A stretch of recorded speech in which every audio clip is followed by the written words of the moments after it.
Welcome to Pindar Poetry. We hope you learned something new. You'll start by verifying the essentials now. Check which Office version and the exact account it's linked to, because activation ties to that identity.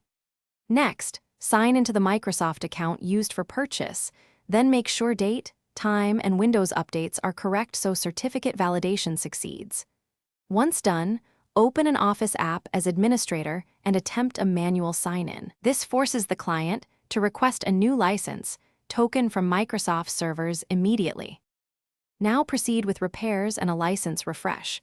Run quick repair first, and if that fails, run online repair to reinstall activation components.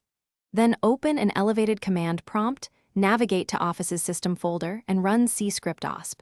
VBS/D status to inspect license state, followed by cscriptosp. VBS/act to attempt activation manually.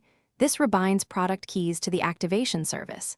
If tokens persist, delete the cached licensing folder. Finish by ensuring no conflicting keys remain. Use OSP.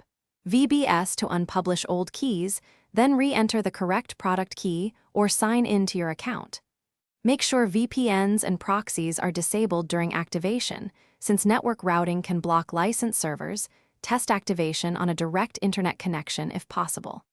If activation still fails, record the exact error code and mlid, because when you contact Microsoft support, they'll use those details to diagnose the server-side issue and complete reprovisioning for your license.